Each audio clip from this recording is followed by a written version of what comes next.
Hello, my name is Xander from Terrytown, and welcome to your Salem 26D bud. I'm just going to start this off by saying your unit is still being prepped, so that's why there's going to be a lot of stuff everywhere, but I'm just going to keep going anyway. Starting right up front here, you are going to have your front power tongue jack. There's your up and down to move this up and down. Here's a little light, just in case you do need to hook up at night.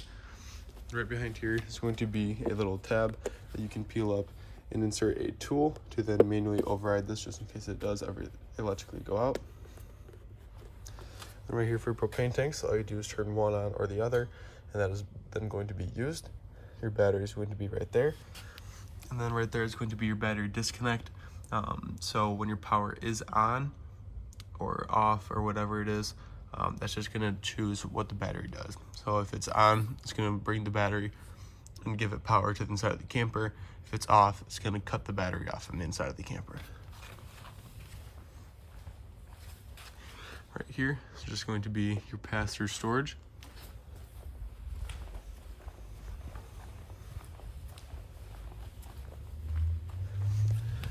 And right down here is going to be your sewer system. So you're going to have your gray tank and your black tank pole, and then another one back there.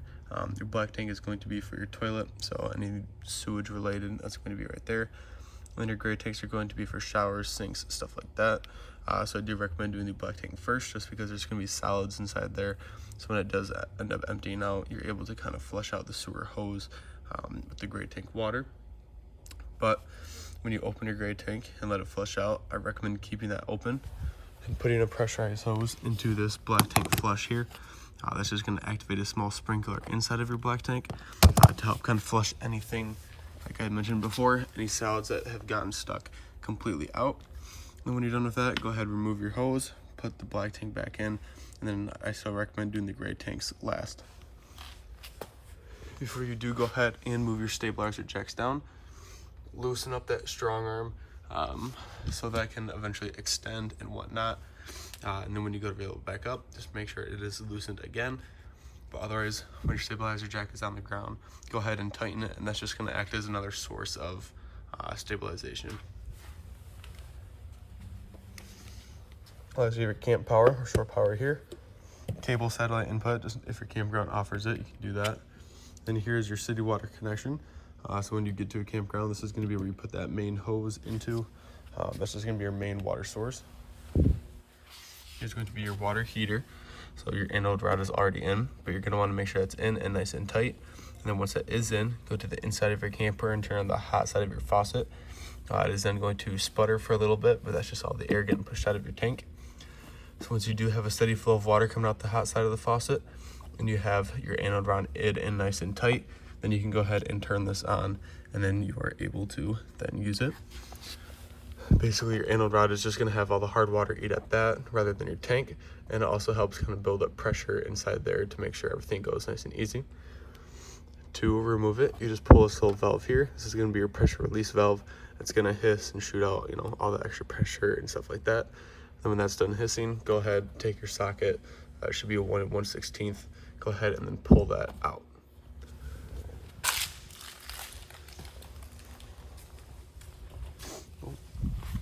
Almost missed this. You're going to have, let's see here, your low point drains right there. So it's just gonna be the hot and cold points in your lines, or the two lowest ones on your hot and cold lines. So when you do go to drain everything out, you just twist those, and that will drain out the rest of your lines. Have your outside speakers here, or 10 outlets, just in case you do either A, have a TV outside, or B, need to charge your phone or anything like that. I'm just gonna slowly peel that up. There we go. And like I mentioned before, if you do decide to put a TV outside, you can go ahead and put the little cable input right there. And then if you're going rustic camping or camping out in the middle of nowhere, where you're not going to have a city water connection, you can go ahead and fill this little tube up. It's just going to lead to a big tank inside of your camper, so you will have water while you are out in the middle of nowhere. It's just like a big portable water container. So to get water through that, you just click the water pump on, which I'll show you on the inside, but that is going to draw water from this tank and push it through your lines. To empty it, right behind there, you can kind of see that little white piece there, and then the handle right there. All you do is pull that, and that is going to drain your fresh tank right there. Moving on, this is going to be your furnace exhaust. So when your furnace is on, all the extra heat is going to be kicking out of here. So for little kids, animals, stuff like that, just try to keep them away from that when it's on. Here's your spray port. This is only going to shoot out cold water. So if you need to wash off feet, vegetables, anything like that that you're going to be using, go ahead. You can plug this in right there and end up spraying it off. Here's your little outside kitchen area.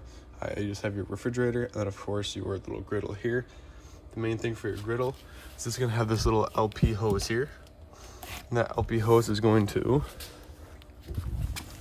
meet up right inside there with that LP quick connect. So when you put that inside there, that is then going to feed propane to your griddle so it's able to light.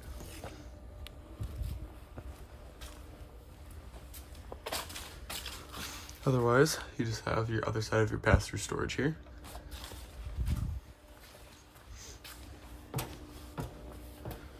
Moving in, for your main lights, you're just going to want to tap this little dimmer switch here, which is just called the dimmer switch because you can dim the lights by just tapping and holding.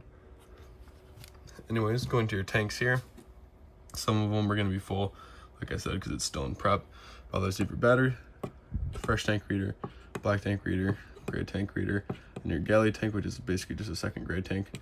And then right here is going to be your water pump. So like I mentioned before, with your water pump, the only time you're really going to need to flick that on is if you're going for your fresh tank. Flick that on, it's going to start to suck water in. Water heater, once you have a steady flow coming out the hot side, then you have your anode rod in the back. Go ahead and flick that on. Well, here's just like little auxiliary lights. So this one's going to be up top there, and this one's going to be for your awning. And of course these buttons, just hit the camera. There we go. This one's gonna be for your slide out, so you just hold in.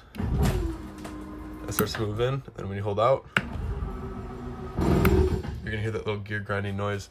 Once you do, go ahead and let it go, because that means the motor has reached its limit. It is normal, so it's not gonna, don't be worried about it or anything like that. And of course your awning. For your awning, it's not gonna be an automatic stop, so you have to wait till the awning, basically the flap is going to kind of come down, which is the end of the awning, and you'll be able to see the black bar it's sitting on behind it. Once you see that, go ahead and then let go. Now just coming behind here is just going to be your radio. So you have your on button here, select. So if you want to select, here, I'll show you actually, so it's easier to understand. So make sure the volume's down. I'll select here. Let's just give it a second.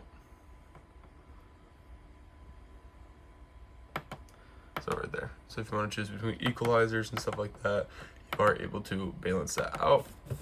And right here, mode. So if you want to switch between aux, TV, Bluetooth, anything like that, you are able to do that. And then right here, you can switch your channels.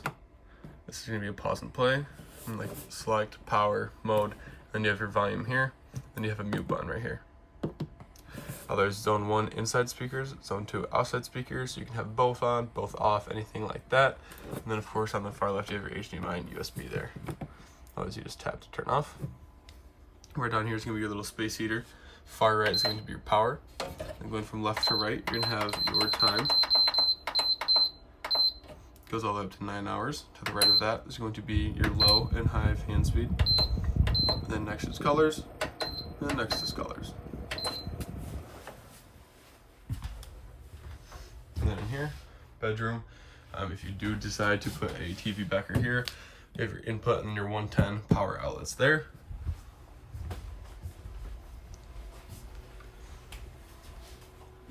Right here, microwave.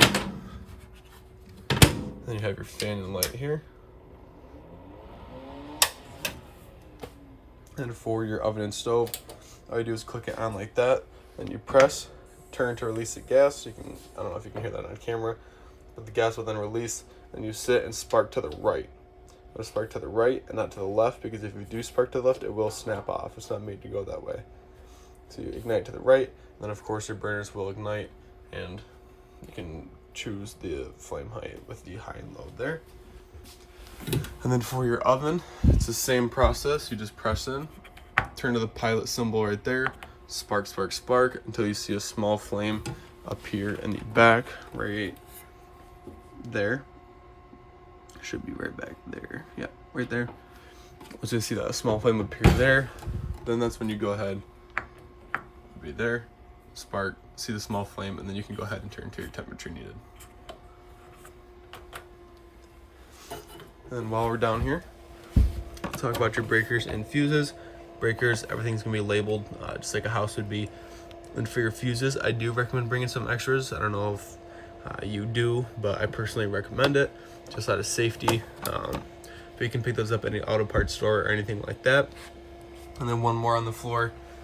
That is going to be your carbon monoxide detector. With that, that is always going to be running, just as a safety feature would be. So what I do recommend doing is when you're packing everything up and you turn your battery disconnect off, or even take it out, just double check, make sure that green light is off, because sometimes it can be stubborn. But basically, like I said, it's always going to be running. So when you turn your battery disconnect off and everything like that, it should cut off. But just in case it's stubborn, if that green light is still on after you've tried everything, just take the negative end off of your battery.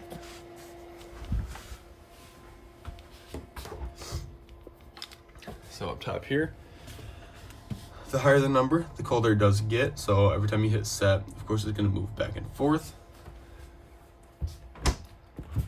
And then same for your freezer.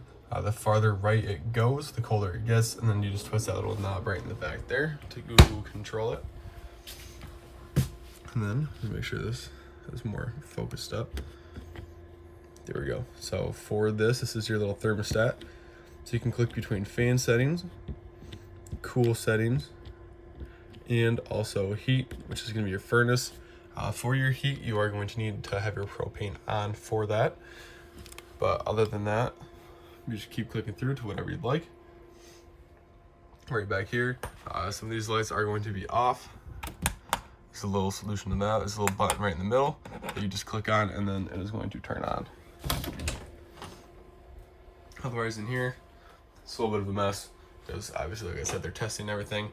But what I'm going to say about your toilet is that it's just a foot flush. So you just press down right there, and then it is going to flush. And then you're going to need RV grade toilet paper and toilet solution. The toilet solution is going to help break down solids and smells. And then the RV grade toilet paper is once again just going to kind of help break down easier to make sure everything flows nice and easy and you don't have any problems or clogs. And the last thing I'm going to talk about is going to be your little AC vent here. What most people will do is when they get to a campground, their camper is going to be nice and hot, which is not what they want. So what they'll do is they'll open this up, turn the AC on, so all the air was just going to dump straight out the bottom. That's what it's made for. It's just a dump to start cooling your main room first, just to make sure everything starts to cool down nice and easy. And once it does start to cool down, they'll close these up because it is ducted. So when they're closed, it isn't going to flow and start to come out the circles on the ceiling, which you should have one in here as well. Yep. But other than that, that is pretty much it. So if you do have any questions, please feel free to bring them in on your pickup day, or just go ahead and email me back. But other than that, that has been your brief orientation, and congratulations, and I hope you enjoy.